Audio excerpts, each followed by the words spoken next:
צה"ל שידורי צבא הגנה לישראל. היום, סמוך לשעה 2 בצהריים, פתחו הכוחות המצריים והסוריים בהתקפה בסיני וברמת הגולן, וכוחותינו פועלים נגד התוקפים. אני הייתי קצין, סגן משנה, מדריך בצאלים. אני בסיירת שריון, הדרכתי בעיקר על ג'יפים ועל אנשים. סגן אלוף נחום זקן, שהיה מג"ד, אמר לי, תארגן 4 ג'יפים עם חיילים ותתכונן לצאת מחר בבוקר. הייתי מחזור סיירת שריון של פברואר 72. אנחנו עברנו את קורס יסודות הסיור, למדנו לנווט בלילה, ביום, בזוגות, ביחידים, למדנו איך לעבוד עם ג'יפים, איך לעבוד עם נגמשים. המשכנו אחרי זה לג'וליס, לקורס משקי סיור, למדנו להיות מפקדים, גם כן מפקדים של סיור, וירדנו לסיני לפלוגה מבצעית. חודש וחצי לפני המלחמה ירדנו לעשות קו. סיירת שריון הייתה אחראית על פטרולים ותצפיות ארוכות טווח על גדות תעלת סואץ.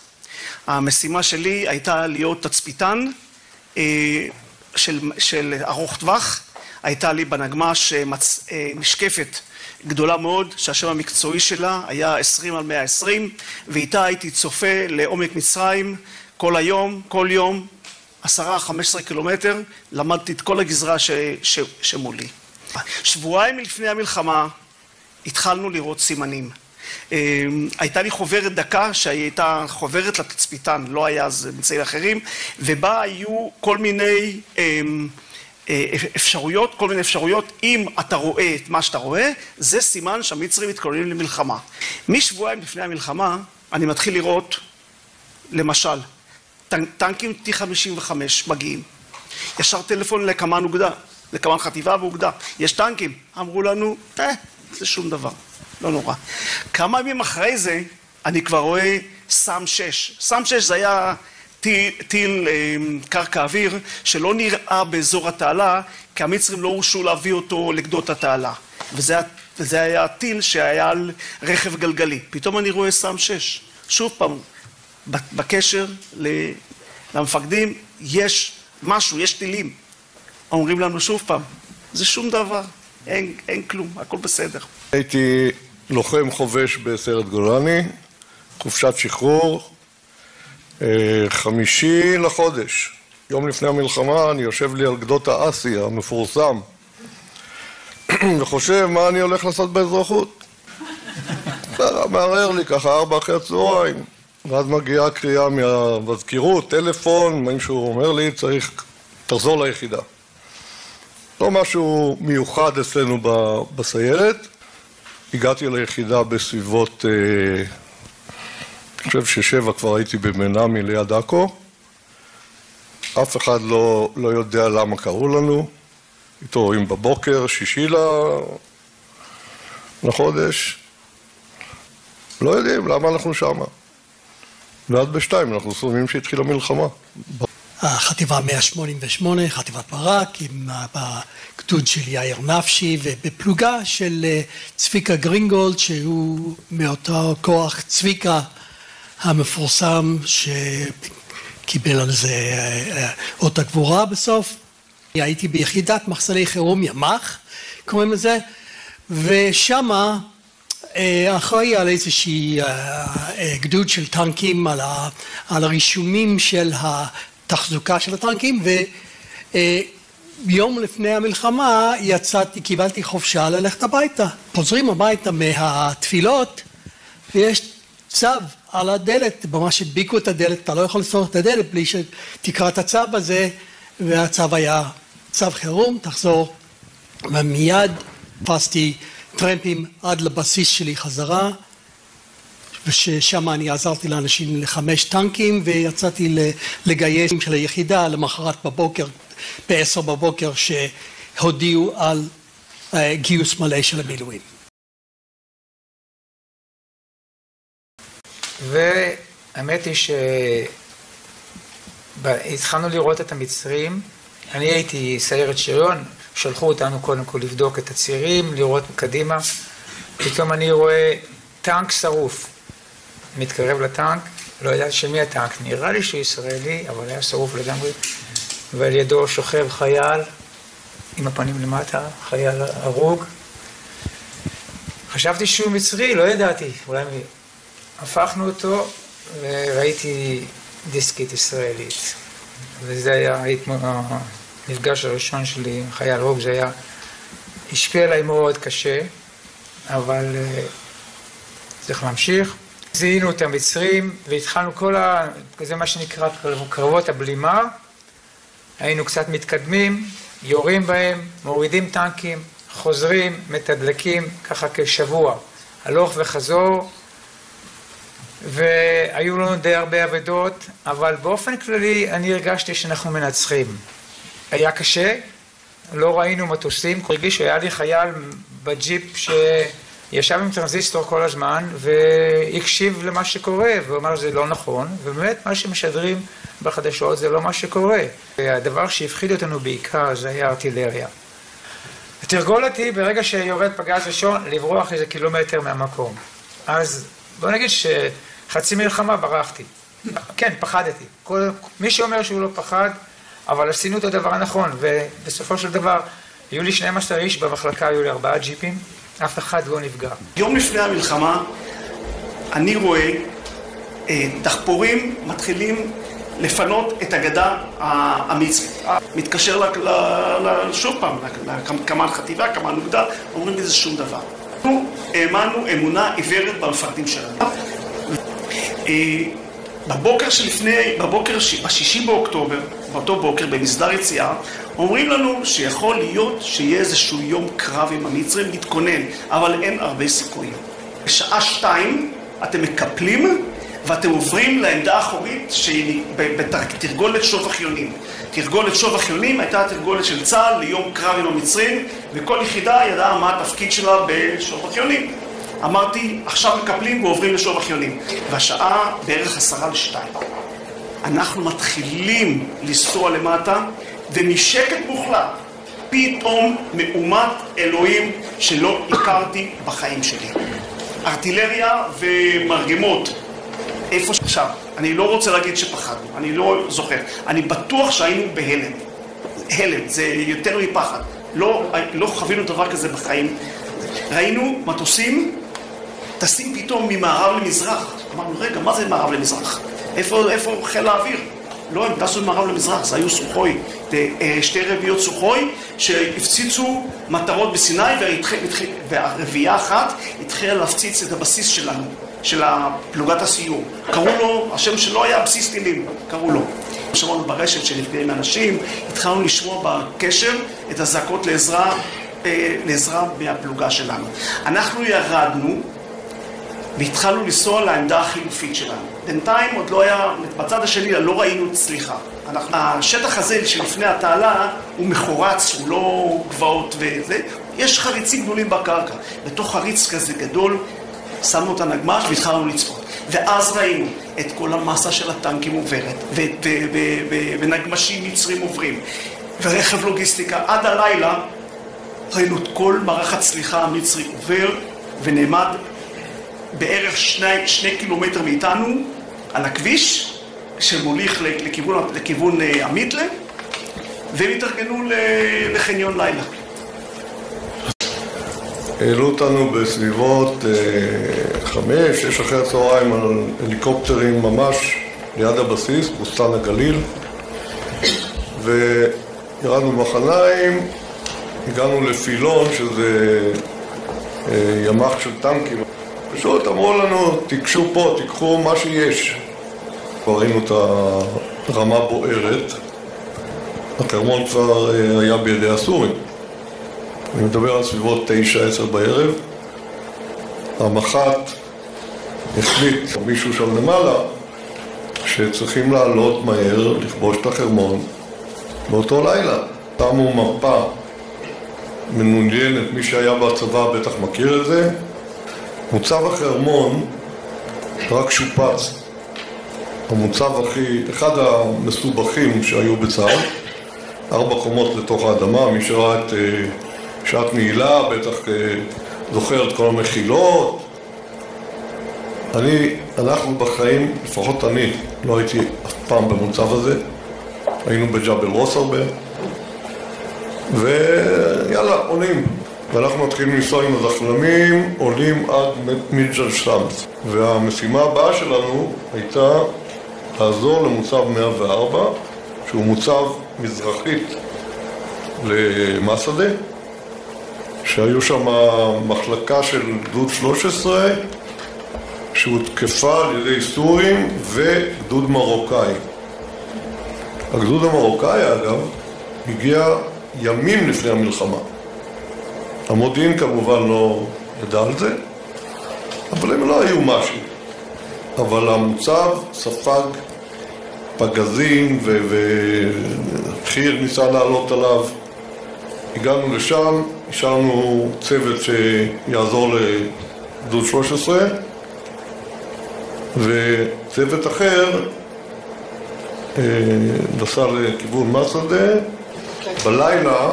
בלילה של השביעי והבוקר של השמיני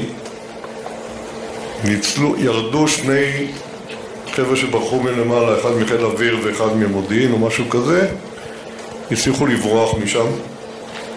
אחד הגיע עם מים בחוץ וסיפרו שעוד יש חיילים למעלה במוצב, חייבים להגיע מהר לשחרר את זה.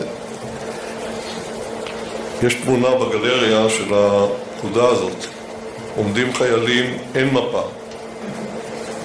כמה מפקדים עומדים, והמח"ט אומר כוח ההוא יעלה עם הזחלמים, כוח ההוא יעלה בהר. אני הייתי בכוח שעלה בהר והתחלנו לטפס בלי מודיעין, אנחנו לא יודעים איפה הסורים נמצאים, כלום, לא רואים אותם. חיילי הקומנדו הכי טובים של צבא סוריה היו שם, חיילות פרט בלתי רגילה, הסתערות, קנו רובי צלפים לפני המלחמה, ואנחנו מתחילים לטפס ופתאום מתחילים לצלוף עלינו. אנחנו לא רואים מי יורה, איפה הם יורים, אבל פגיעות מאוד מדויקות.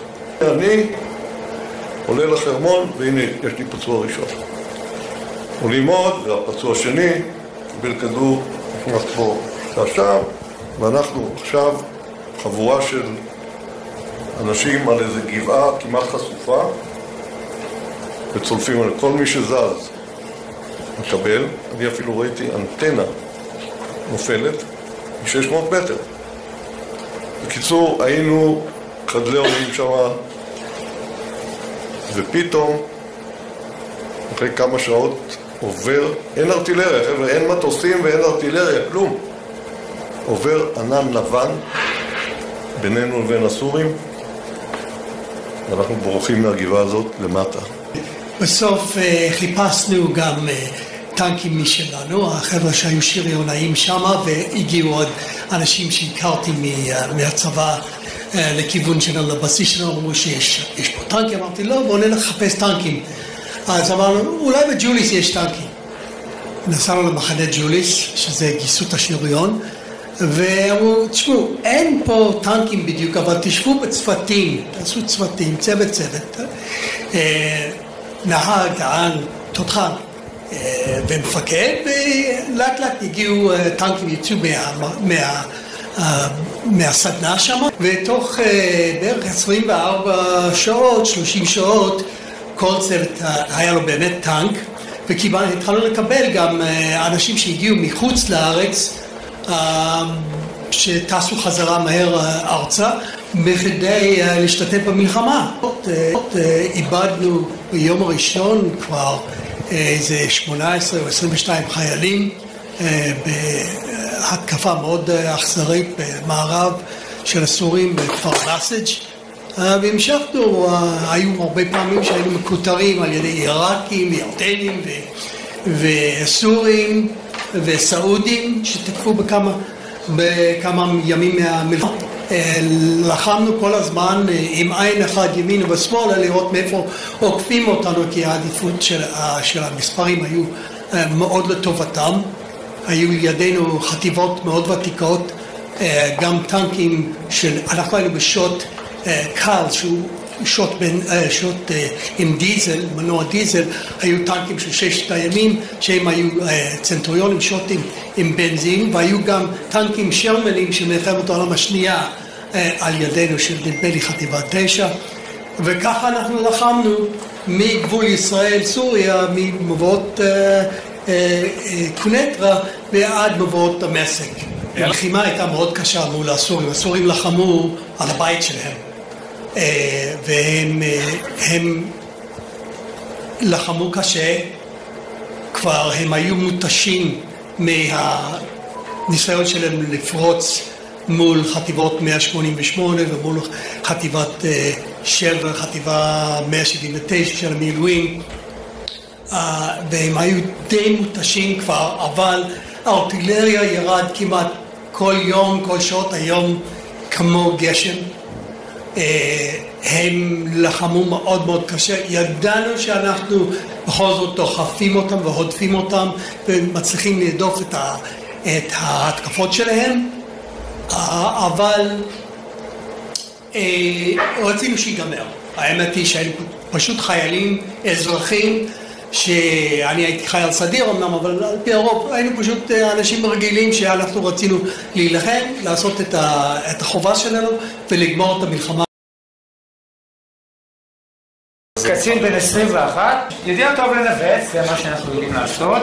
אין GPS, וזה כבר לילה, ויש חולות ומצפן. אמר לי, תוביל את הגדוד לשם. הפחד שלי היה מה אם אני לא אגיע, והיה לילה חשוך, נעזרתי בכוכבים, ובסוף הגענו לאזור הגשרים. בסוף הגענו על הגשר, וצלחנו ונכנסנו לתוך שדה תעופה ג'סואר. שם עשינו חניון לילה, וכל הלילה ירדנו ארטילריה טובה, לחסל את בסיסי הטילים. והשלב הבא להוביל את הגדוד לבסיסי הטילים. העבודה שלי הייתה בעיקר נושא של ניווט, העברת טנקים, חזרה לתיקון וחזרה לחזית. לא הנחנו לרגע. סואץ הייתה עיר עם בניינים בגובה של 4 קומות, ולא היה שום מודיעין. והוא אומר לי, 5א, תוביל אותי לסואץ.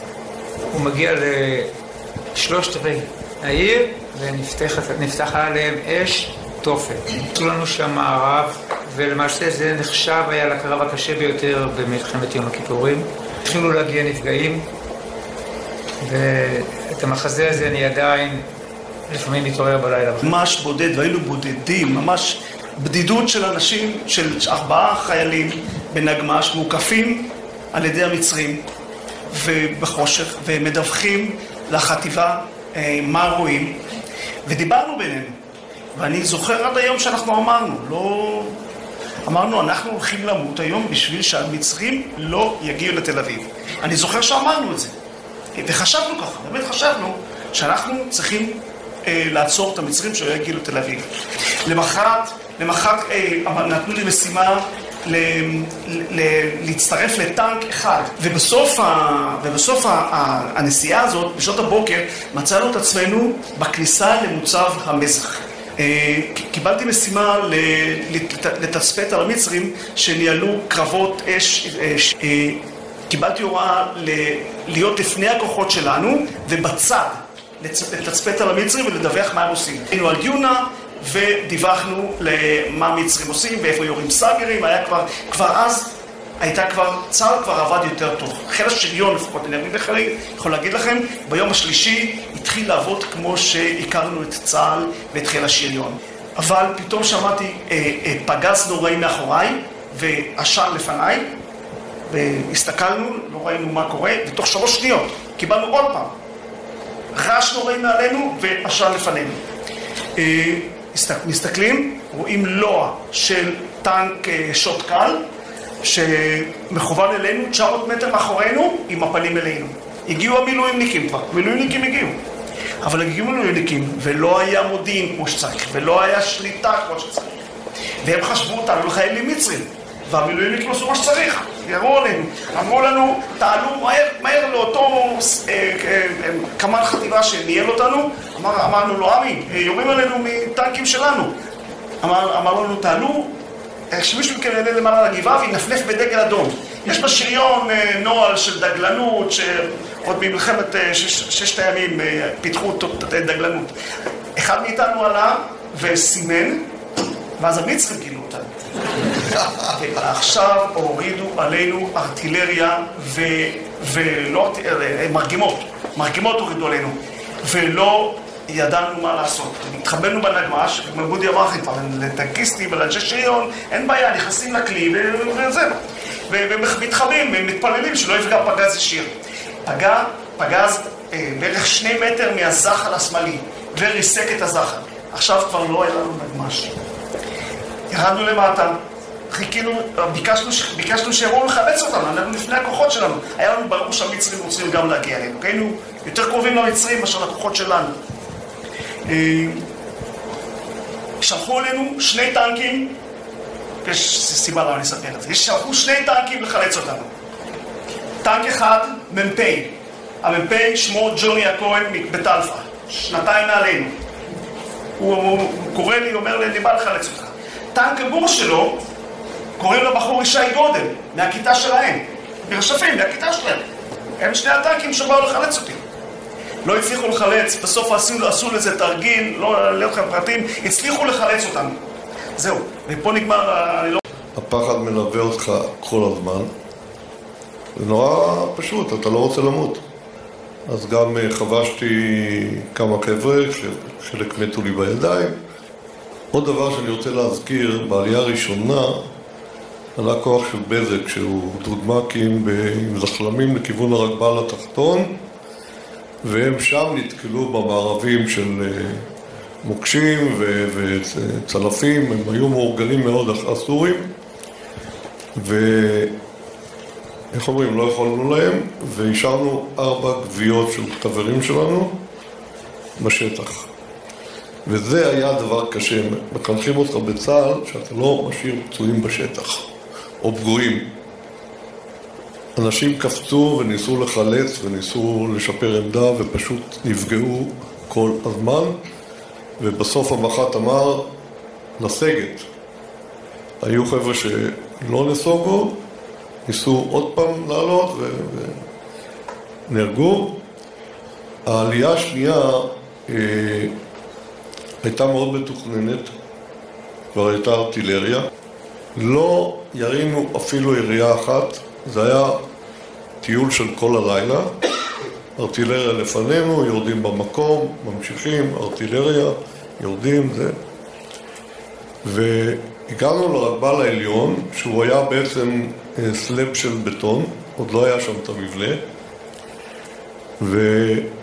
ואז באור ראשון המח"ט ביקש מהמ"פ שלנו, ויניק, שילך לכיוון פלוגה ג' וב' של גולני, שנתקלו בקרב ממש פנים על פנים כמעט.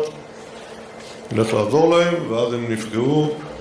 המ"פ ממש פה שהוא עקף שם בכביש נפגע, הקשר שלו נפגע, עוד חובש רץ נפגע, ובעצם שם, במקום הזה, גמרנו את הקרב. היינו ילדים. אני ויוסי איבדנו 3 חברים מהכיתה שלנו. לי הייתה נמנס כזה. כל נושא של ההרוגים, אחרי שאתם רואים כל כך הרבה, חשבתי שאני אהיה מזועזע מכל זה. אני ויוסי היינו ביחד, לא דיברנו על המלחמה, אני לא זוכר אני לא ידעתי בכלל מה הוא עבר.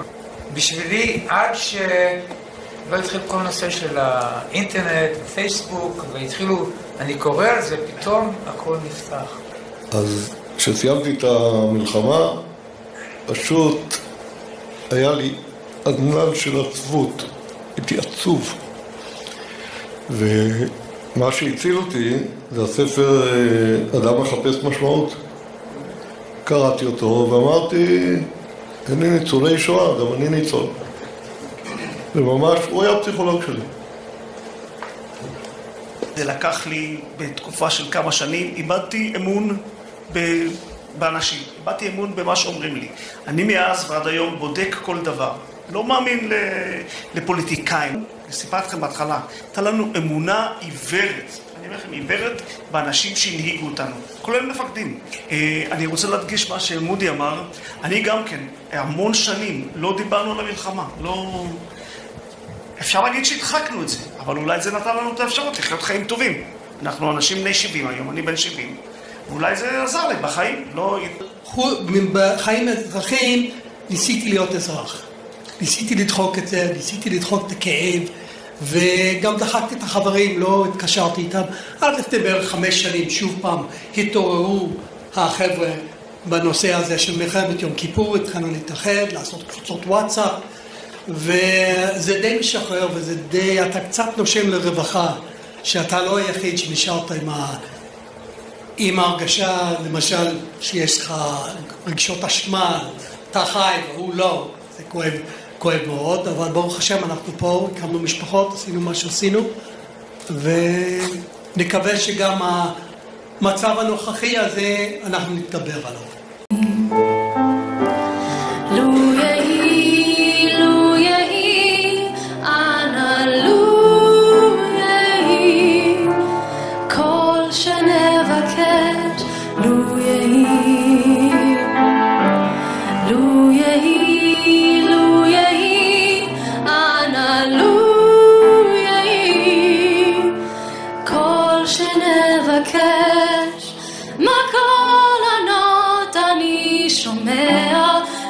שופר וכל תופים, כל שנבקש לו יהי. לא תשמע בתוך כל אלה גם תפילה אחת מפי, כל שנבקש לו יהי.